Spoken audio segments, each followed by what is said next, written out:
بدلا تھا اس میں؟ کیا بدلا تھا؟ ہاں اب کیا کروں، مجھے کوئی ٹھپا نہ لگ جائے، ریکارڈنگ الگ ہو رہی ہے میری مصیبت. کہنے لگے کہ جی صاحب پڑھ دوں، برا تو نہیں مانیں گے. کہنے لگے ایک سلوات پڑھے محمد والے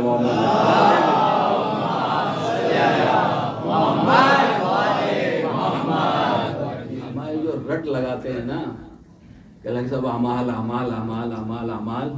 مجھے یہ بتا دو کہ جناب حر نے جتنی نمازیں یزید کی طرف رہتے ہوئے پڑھی وہ صحیح تھی یا باطل تھی؟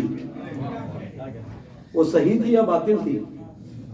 ہاں باطل تھی نا. اور جب حسین کی طرف آئے ہیں کب آئے ہیں؟ نماز صبح سے پہلے آئے ہیں، نماز صبح کے بعد آئے ہیں. نماز صبح کے بعد آئے ہیں، بالکل ہی نا وضو کے لیے پانی لے رہے تھے، ظاہر سی بات ہے پہنچے ہوں گے، یہ ہوا ہوگا وہ ہوگا. نماز صبح کے بعد آئے. تو حسین کے پیچھے کتنی نمازیں پڑھی؟ ظہر سے پہلے تو پہلے شہید تو حضرت علی ابن الحر ہیں. علی ابن الحر کے بعد وہ ہیں. کتنی نمازیں پڑھی؟ ابھی کہیں گے یار یہ عجیب مولوی ہے یار، ابھی تو نماز کر رہا تھا، اتنی دیر جو ہے وہ میں سیٹ کر کے رکھا ہے، اسلام سے نہ داد نہ کچھ نہیں، سناٹے میں. اب یہ کیا بیان کر رہے ہیں؟ بیان یہ کر رہا ہوں کہ دیکھیے زندگی میں اگر نور اللہ نور چاہتے ہو تو نماز کا دامن بھی پکڑو، حسین کا دامن بھی پکڑو. اس لیے کہ الصلاۃ معراج المومن. اب بحث نکل جائے گی کہ لگے کہ نماز جو ہے وہ مومن کی معراج ہے. اور علامہ شیخ جعفر شستری نے لکھا کہ جو فرش عزا پر آ کے بیٹھتا ہے وہ فرش عزا پہ نہیں ہوتا ہے، وہ معراج کی بلندیوں پر ہوتا ہے. جو نماز الصلاۃ معراج المومن، نماز مومن کی معراج ہے. علامہ نے بتایا کہ جو فرش عزا پہ آ کے بیٹھتا ہے وہ عزادار کی معراج ہے. مجھے معراج پر جانے کے بس دو ہی راستے ملے، یا مصلی عبادت یا فرش عزا حسین. اگر مصلی عبادت پر آ جاؤ تب بھی معراج، مصلی فرش عزا حسین پہ آ جاؤ تب بھی معراج کی منزلوں پہ پہنچ جاؤ گے. ایک راستہ نبی نے بتایا، ایک راستہ علامہ نے بتایا، دونوں جگہ سے معراجیں مل جائیں گی. اب اگر کوئی اپنی زندگی میں نور اللہ نور چاہتا ہے تو مصلی عبادت سے اٹھے فرش عزا پہ آ جائے، فرش عزا سے اٹھے مصلی عبادت پر آ جائے. آپ کو سبحان اللہ کا آپ سن لیجیے کہ اللہ کے کہ حضرت حر علیہ السلام کتنی نمازیں پڑھی؟ ایک بھی نہیں پڑھی. حسین آپ ظہر کی بھی امامت کرائیں گے، عصر پڑھیں گے، ہے نا وقت عصر جو امام شہادت ہے. امام حسین حر کو روک لیجئے، حر کو روک لیجئے کہ 4 رکعت ظہر کی نماز تو پڑھ لیں. کیا کروں میں رک نہیں پا رہا ہوں، سنی لیجئے. کہ لگے بھائی حر چلے ہیں نماز صبح کے بعد، کوئی ایک نماز حسین کے پیچھے نہیں پڑھی. بھئی حسین آپ روک لیجئے، 4 رکعت نماز آپ کے پیچھے حسین حر علیہ السلام پڑھ لے. لیکن امام حسین نے پہلے ہی اجازت دے دی. کیوں ایسا؟ کہنے لگے ایسا کہ کہیں ایسا نہ ہو کل کا آنے والا مورخ لکھ دے کہ حر کو وہ 4 رکعت نماز بچا گئی. میں دنیا کہیں آنے والا مورخ یہ نہ لکھ دے کہ حر کو 4 رکعت نماز بچا گئی. حر کو 4 رکعت نماز نہیں بچا گئی ہے، حسین کی محبت بچا گئی ہے.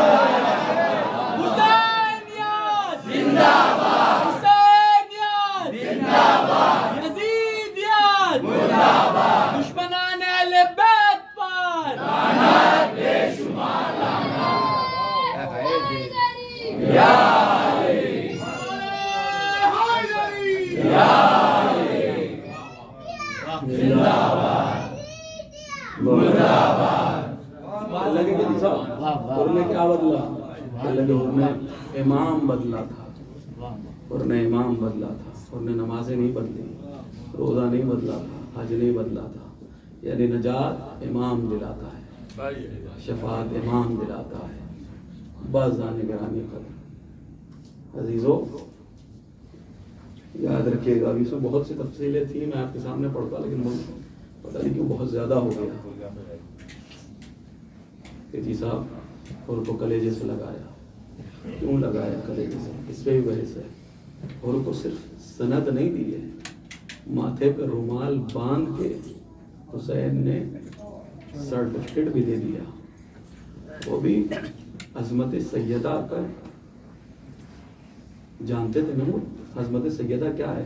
یہی تو جملے کہتے اگر آپ کی ماں سیدہ نہ ہوتی عظمت سیدہ کے قائل، عظمت سیدہ کے معترف، عظمت سیدہ جانتے تھے، معرفت بی بی صدیقہ طاہرہ تھی، تو حسین نے کہا صرف لفظوں سے نہیں، ماتھا تیرا ہوگا، رومال سیدہ کا ہوگا۔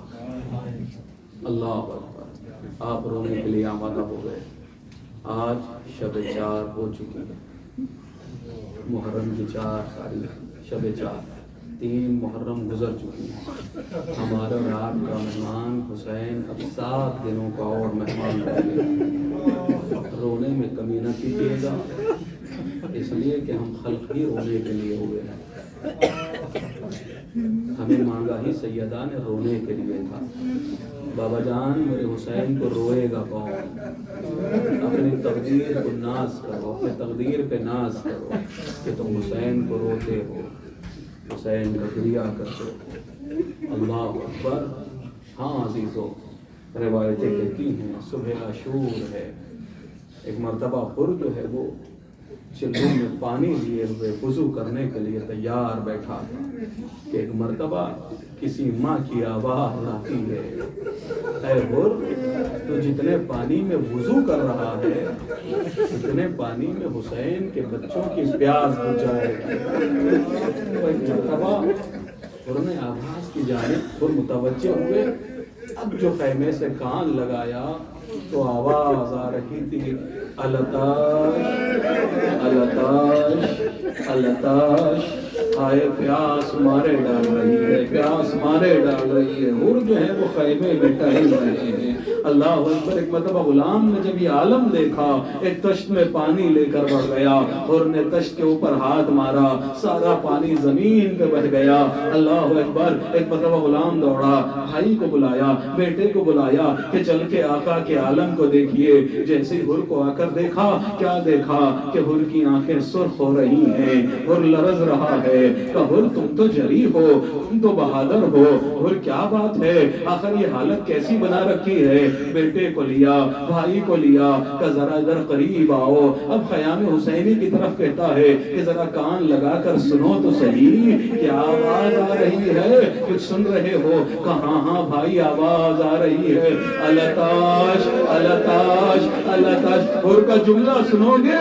حر کہتا ہے یہ آوازیں کس کی ہیں؟ کہ حسین کے بچوں کی۔ کہاں ہاں میں بھی تو یہی کہہ رہا ہوں کہ یہ رسول اللہ کی اولاد ہے، یہ آل رسول اللہ ہے۔ ارے اگر کل حشر کے میدان میں رسول نے سوال کر لیا ہو اور میرے بچوں کی خطا کیا تھی، معصوموں نے تیرا بگاڑا کیا تھا، بتاؤ کیا رسول اللہ کو جواب دیں گے؟ کہ بھائی ارادہ کیا ہے؟ کہ میں تو چلا حسین کی جانب۔ بھائی کہتا ہے پھر میں بھی چلوں گا، بیٹا کہتا ہے پھر میں بھی چلوں گا۔ غلام کو ایک مرتبہ حر کہتے ہیں غلام جا میں نے تجھے آزاد کر دیا۔ اللہ اکبر۔ غلام پلٹ کر کہتا ہے جب جنت کی جانب جا رہے ہو تو مجھے آزاد کر کے جا رہے ہو؟ ارے میں بھی تمہارے ساتھ چلوں گا۔ حر کہتا ہے بھائی مجھے ایسے باندھ دو کہ جیسے مجرموں کو لے کے جایا جاتا ہے۔ اللہ اکبر۔ ارے یہ بچے میری ہی وجہ سے پیاسے ہیں، میں نے ہی لجام فرس کو پکڑا تھا نا، میں نے ہی قافلے کو موڑا تھا نا، میں ہی حسین کے لشکر کو کربلا لایا ہوں نا۔ اللہ اکبر۔ کہ آنکھوں پہ پٹی باندھ دو، ہاتھوں کو باندھ دو۔ حر کا چھوٹا سا قافلہ چلا، ادھر حسین نے کہا عباس چلو، علی اکبر چلو، جون چلو، میرا مہمان آ رہا ہے۔ عزیزو کہ میرا مہمان آ رہا ہے۔ ہائے کریم ابن کریم، ہائے کریم ابن کریم۔ حسین استقبال کے لیے نکلے ہیں۔ چھوٹا سا قافلہ ادھر سے نکلا۔ لیجیے ایک مرتبہ آواز تکبیر بلند ہوئی۔ حر نے سوال کیا کیا بات ہے، یہ تکبیر کی آواز کیوں بلند ہوئی؟ کہ جون نظر آ گئے۔ اپنے غلام سے کہا جاؤ جا کر جون کے قدموں پہ سر کر دو۔ پھر تکبیر بلند ہوئی۔ کہا اب کون آیا ہے؟ کہ علی اکبر نظر آ رہے ہیں۔ بیٹے سے کہا جاؤ جا کر علی اکبر کے قدموں پہ سر رکھ دو۔ پھر آواز تکبیر بلند کی۔ کہا کیا ہو گیا؟ کہ عباس علمبردار نظر آ رہے ہیں۔ کہ جاؤ بھائی جا کر عباس کے قدموں پہ سر کو بلند کر دو۔ ابھی کچھ دور یہ قافلہ چلا تھا تو پھر تکبیر بلند ہوئی۔ کہا اب کیا ہو گیا؟ کہ آقا حسین تشریف لا رہے ہیں۔ حر نے اپنے آپ کو حسین کے قدموں پہ گرا لیا، قدموں پہ سر رکھ کے کہتا ہے آقا کیا خطا معاف ہو سکتی ہے؟ حر کو پتا تھا خطا اتنی بڑی ہے کہ دنیا کا کوئی انسان معاف نہیں کر سکتا، لیکن یہ کریم ابن کریم ہے، یہ آل رسول اللہ ہے، یہ علی کی اولاد ہے، کا خطا معاف ہو سکتی ہے۔ حسین نے قدموں سے اٹھایا، کلیجے سے لگایا اور کانتا حرم فی دنیا والآخرہ، تو دنیا میں بھی آزاد، تو آخرت میں بھی آزاد، دنیا میں بھی آزادی، آخرت میں بھی آزادی۔ اللہ اکبر۔ پھول کو لے کے خیمے کی جانب چلے، تب احساس والو، اولاد والو میری جانب دیکھیے گا۔ روایت یہ کہتی ہے کہ بس ایک مرتبہ جیسے خیمے کے قریب حر پہنچا ہے تو حر کہتا ہے مولا میں سکون سے مرنا چاہتا ہوں، میں سکون سے مرنا چاہتا ہوں، بس میری ایک خواہش ہے۔ اللہ اکبر۔ کہ حر کیا تمہاری خواہش ہے؟ ہاں عزیزو، ہاں حسین کہتے ہیں حر وہ مانگنا حسین سے جو حسین دے سکتا ہو۔ اس لیے کہ آج حسین کے پاس اگر تو نے پانی مانگ لیا نا، ایک قطرہ علی اصغر کے لیے نہیں ہے، میری سکینہ پیاسی ہے۔ عزیز روایتوں کے جملے یہ ہے، کربلا کا رنگ ایسا تپ رہا تھا، اتنا جل رہا تھا کہ جوانوں کے کلیجے کباب ہو رہے تھے، جوانوں کے کلیجے ٹکڑے ٹکڑے ہو رہے تھے۔ ذرا سوچئے تو صحیح، جب جوانوں کا یہ عالم تھا تو سکینہ کا کیا عالم ہوگا؟ جب جوانوں کا یہ عالم تھا تو گہوارے میں علی اصغر کا عالم کیا ہوگا؟ اللہ کوئی غم نہ دے سوائے غم مظلوم کربلا کے۔ ہاں عزیزو، روایتوں کے بڑے عجیب جملے ہیں، روایتیں کہتی ہیں احساس والو میری جانب دیکھیے گا، اللہ تمہاری بہنوں کو سلامت رکھے، اللہ تمہارے گھر میں تمہاری بہنیں سلامت رہے۔ ہاں عزیزو، روایت کہتی حر کہتا ہے مولا میں سکون سے مرنا چاہتا ہوں، میں سکون سے مرنا چاہتا ہوں۔ تو حر بتا کیا چاہتا ہے؟ وہ مانگنا جو حسین دے سکتا ہو۔ حر نے سر کو جھکایا اور ایک جملہ کہا کہ مولا جب تک مجھے زینب و کلثوم معاف نہ کریں گی نا ان کو سکون نہ ملے گا۔ جب تک زینب و کلثوم، ادھر دیکھیے میری جانب دیکھیے، کہ جب تک زینب و کلثوم مجھے معاف نہ کریں گی ان کو سکون نہ ملے گا۔ کہ حر تم میرے مہمان ہو، ایسی باتیں کیوں کر رہے ہو؟ کہ مولا مجھے آج بھی یاد ہے جب میں نے آپ کی لجام فرس کو پکڑا تھا تو زینب و کلثوم کی محمل سے چیخ مار کے رونے کی آواز آئی تھی۔ مولا اپنی بہنوں سے میری شہزادیوں سے کہہ دے کہ حر کو معاف کر دے۔ ابھی گفتگو ہو رہی تھی کہ انہوں محمد آ گئے، آ کر کہتے مامو حر اماں زینب نے سلام کہا ہے۔ حر نے تماچے مارنے شروع کر دیے، آئے کیسا وقت آ گیا، سیدانیاں غلاموں کو سلام کر۔ اللہ کوئی غم نہ دے سوائے غم مظلوم کربلا کے۔ روایتوں کے بڑے عجیب جملے ہیں۔ ہاں عزیزو، امام حسین نے ان کو کلیجے سے لگایا، آنسوؤں کا نہ روکیے گا، اب کب روئیے گا؟ اب بھی کبھی رونے کا دن ہے؟ ارے محرم سے پہلے سوچ رہے تھے نا محرم میں روئیں گے۔ ارے پردیسی کا ماتم ہے، غریب الوطن کا ماتم ہے، سیدہ کا دل اجڑ گیا ہے، میرا مولا 34 برس تک روتا رہا۔ ارے سکینہ کو رونے نہیں دیا گیا ہے، سکینہ کو تماچے لگائے گئے ہیں۔ جب سکینہ رویا کرتی اللہ نے ایک جملہ لکھا ہے، سکینہ ایسی مظلومہ ہے، سکینہ ایسی معصومہ ہے کہ جس کی سانس ایک تھی تماچے 4 تھے۔ آواز بلند گریا کرو، آواز بلند گریا کرو، رونے میں کوئی کمی نہ کرنا۔ ہاں عزیزو، کیا روتے روتے تھک گئے؟ کتنی دیر سے رو رہے ہو؟ 5-10 منٹ سے رو رہے ہو؟ روتے روتے تھک گئے؟ ہاں ہاں ہاں ہاں، روایت یہی عام تصور ہے نا کہ روتے روتے دل دکھنے لگتا ہے، روتے روتے آدمی تھک جاتا ہے۔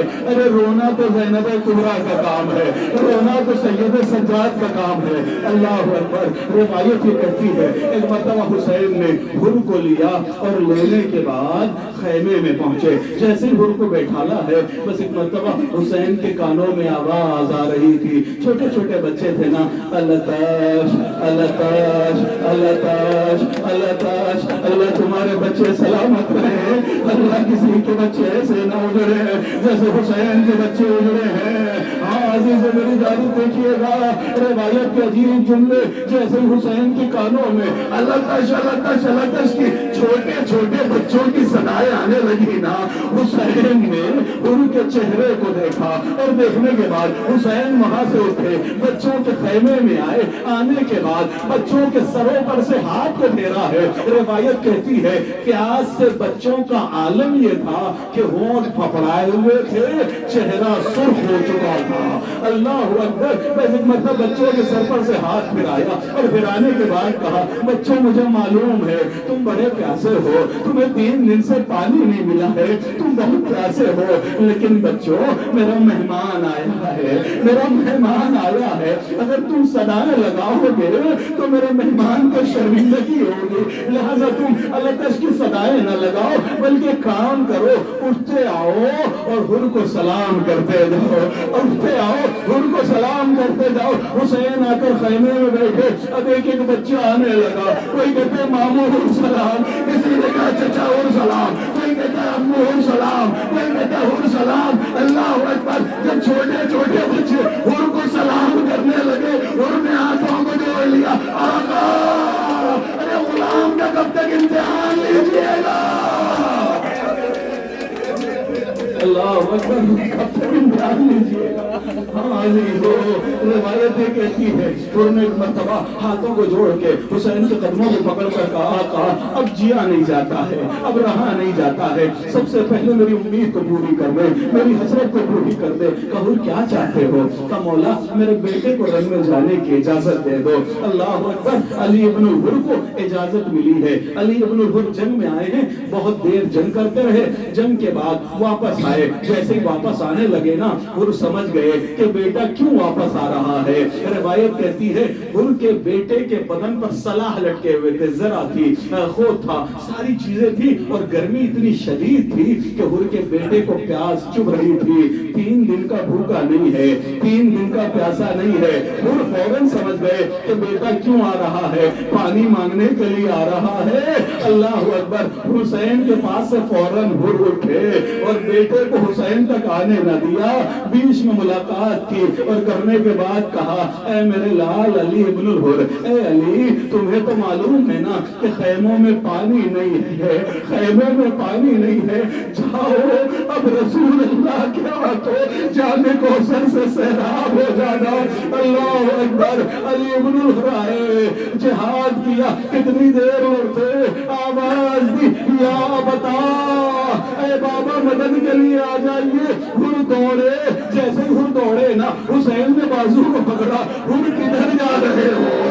کہ مولا بیٹا گر گیا ہے، مدد کے لیے بلایا ہے۔ حسین نے کہا اے حر جوان کا لاشا ہے، پورا باپ جوان کی میت پر نہیں جاتا ہے۔ میں کہوں گا مولا ابھی حر کو روک لیا ہے، لیکن اصل عاشور کے قصر کے قریب جب علی اکبر گریں گے، ارے کوئی نہ ہوگا جو حسین کو پکڑ کر گئے، حسین جوان لاشیں مجبور آباد نہیں آ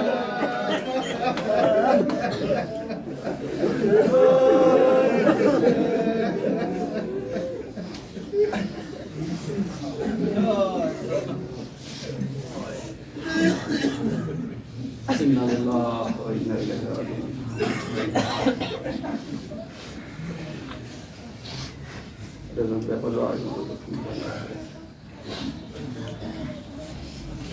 پروردگار ہماری سوات قبول فرما، ہماری سوات کو سیدھے بات میں شمار فرما، جو محروم پر دوبارہ فرما، جو بے روزگار نے روزی عنایت فرما، جو بے روزگار ان کا روزگار فرما، حاضرین ناظرین منظورین اللہ شرکاء مجلس تمام کی مقاصد اور مراد کو پورا فرما، ہمیں کثرت سے عبادت کرنے کی توفیق عنایت فرما، اعمال واسطے رکھنے کی توفیق عنایت فرما، ہم سب کو رزق الواسع حلال طیبہ عنایت فرما۔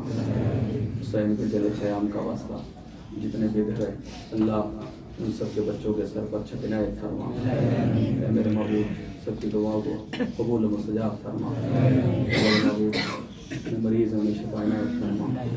اے میرے معبود تو چاہتا معصومین کا واسطہ جتنے پریشان ہیں ان کی پریشانی کو دور فرما۔ اے میرے معبود جن جن لوگوں نے مجھ سے خاص دعا کے لیے کہا ہے اللہ تجھے آنسوؤں کا واسطہ، امام حسین علیہ السلام کی غربت کا واسطہ، بیویوں کی غربت کا واسطہ، میرے معبود تمام پریشانوں کی پریشانی کو دور فرما، جنہوں نے مجھ سے خاص دعا کے لیے کہا ہے اللہ ان سب کی دعاؤں کو پورا فرما۔ اے میرے معبود ارشاد معصومین کا واسطہ ہم اسی دہلیز کے بھکاری، اس دہلیز کے فقیر، اس دہلیز کے سوالی، اسی دہلیز کے منہ پہ اے میرے معبود ارشاد معصومین کا واسطہ ہمیں دربدری کا شکار نہ ہونے دینا، اپنے اور اہل بیت کے در سے بے پناہ عنایت فرما۔ اے میرے معبود ہم بھی جلالت طلب الحاشمی، ہم بھی وہ لہراتا ہوا سرخ پرچم، ہم بھی وہ سنہری گنبد، ہم بھی دنیا میں جنت یعنی بین الحرمین سجدہ کرنا چاہتے ہیں۔ میرے معبود ہم سب کو زیارات مقدسہ سے اقبات عالیہ کی زیارات سے مشرف فرما، ہم سب کو حج عمرے کی توفیق عنایت فرما۔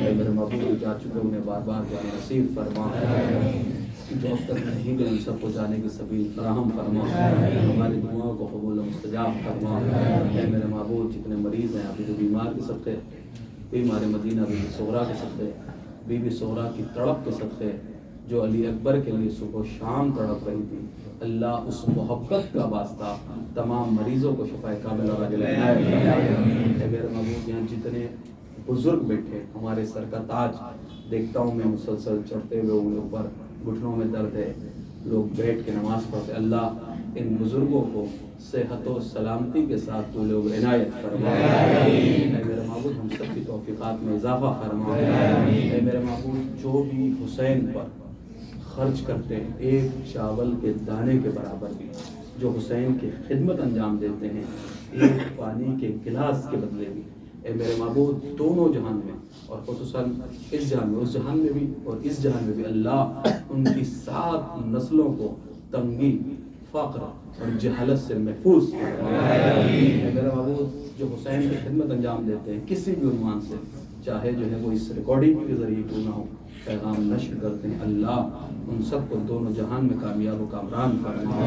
میرے معبود ہم سب کا شمار خادمین حسین میں فرما، ہم سب کا شمار عزادار حسین میں فرما، ہم سب کی آنکھوں میں رونے کے لیے اشکوں کا سمندر عنایت فرما، ہماری عزاداری سے ہماری شہزادی کو راضی و خوشنود فرما، ہمیں عزاداری کرنے کی توفیق عنایت فرما، ماتمداری کرنے کی توفیق عنایت فرما۔ سب سے عظیم دعا تیری آخری حجت یوسف زہرا وارث کربلا منتقل خون حسین امام عصر ظہور میں تعجیل فرما، ان کے اعوان اور ناصرین میں شمار فرما، تقبل منا انک انت السمیع العلیم۔